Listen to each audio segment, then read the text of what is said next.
Welcome back.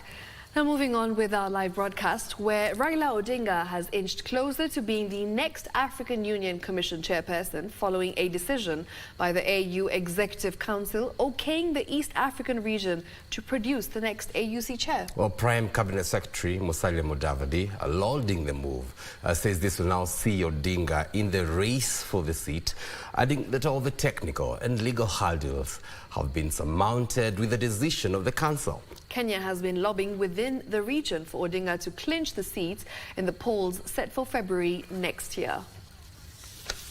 It is now increasingly evident that the opposition leader Raila Odinga will be on the ballot for the position of the African Union Commission chairperson, following a decision of the AU Executive Council okaying the next chair to be elected from the East African region.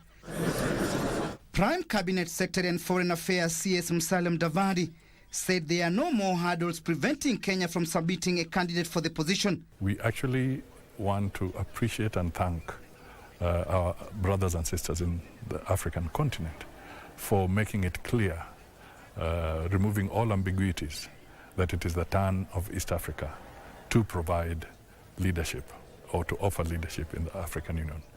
Mudavadi says Kenya will work closely with the 14-member state within the East African region to build consensus around the candidature of Odinga. This was a very important session, and I'm happy to report that there was unanimous acceptance and adoption of the recommendations of the PRC.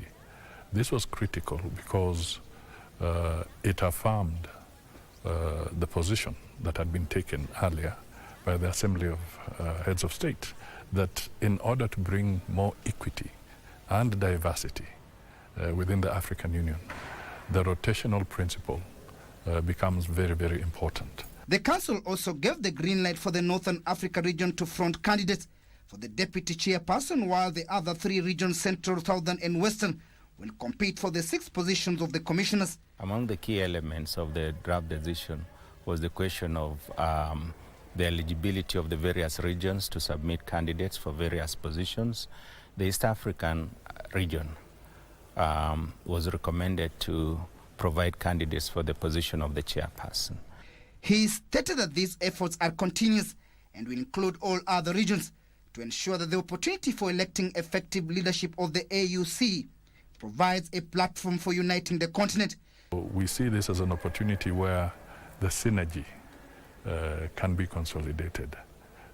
And indeed, the African heads, when they were here in February, also nominated President William Ruto to take up Kagame's mantle in furthering the reform process within the African Union.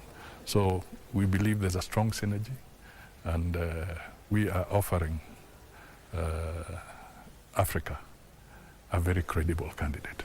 Timothy Kipnosu for Easy Friday.